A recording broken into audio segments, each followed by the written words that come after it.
இல்லை, இதிலே அவர்கள் கொஞ்சம் தங்கள் அனுமதியை வழங்குவதிலே பிரச்சனையாக இருக்கிறது. என்ற இவர்கள் வேறு ஏதாவது ஆயுத போராட்டம் போன்ற திருப்பி வந்து ஆயுதங்கள் வருவாங்க. இதெல்லாம் ஏற்றுக்கொள்ளக்கூடிய விடயம் இல்லை. பல நாள் படகு சேவைகளை அந்த முறையை வடக்கு மீனவர்களுக்கும் வளர்க்க வேண்டும். மீன்பிடி துறைமுகங்களை பயன்படுத்தக்கூடிய வசதி இருக்க வேண்டும். இப்பொழுது பார்த்தா பரத்த மீன்பிடி துறைமுகத்தை முழுக்க முழுக்க சிங்கள மீனவர்கள்லாம் பயன்படுத்துகிறார்கள். மைனாரிட்டியாக அது மாதிரி தான் சிங்கள மீனவர்கள் அந்த அந்த மனநிலையிலே அவர்கள் இல்லை. ஒரு சிலர் 1-2 படகு வைத்திருக்கிறார்கள் ஒழிய அது வசதி குறைவா. அவர்கள் 5 நாள் கடலில் இருக்கிற அவளை ஐசையம் வைத்த வேண்டும்.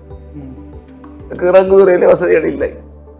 இவங்க கஷ்டப்படுத்த தங்கள் தண்ணியை மற்றது எல்லாத்தையும் ஏற்று அதுக்கான வசதிகளை செய்து கொடுத்தால், கடன் திட்டங்களை கூட அமல்படுத்தினார், அது எங்களுடைய பங்குயினர்களுக்கும் நல்லா இருக்கும். இங்கே இருக்கக்கூடிய சட்டவிரோத தொழில்களை கைவிட்டு எல்லோரும் சுதந்திரமாக தொழில் செய்து, மற்றவர் இப்போ இங்கே கூட சுருக்கு வேலை என்றால் அது செய்வார், நல்லா இருக்கிறார், எல்லாரும் பாதிக்கப்படுகிறார்.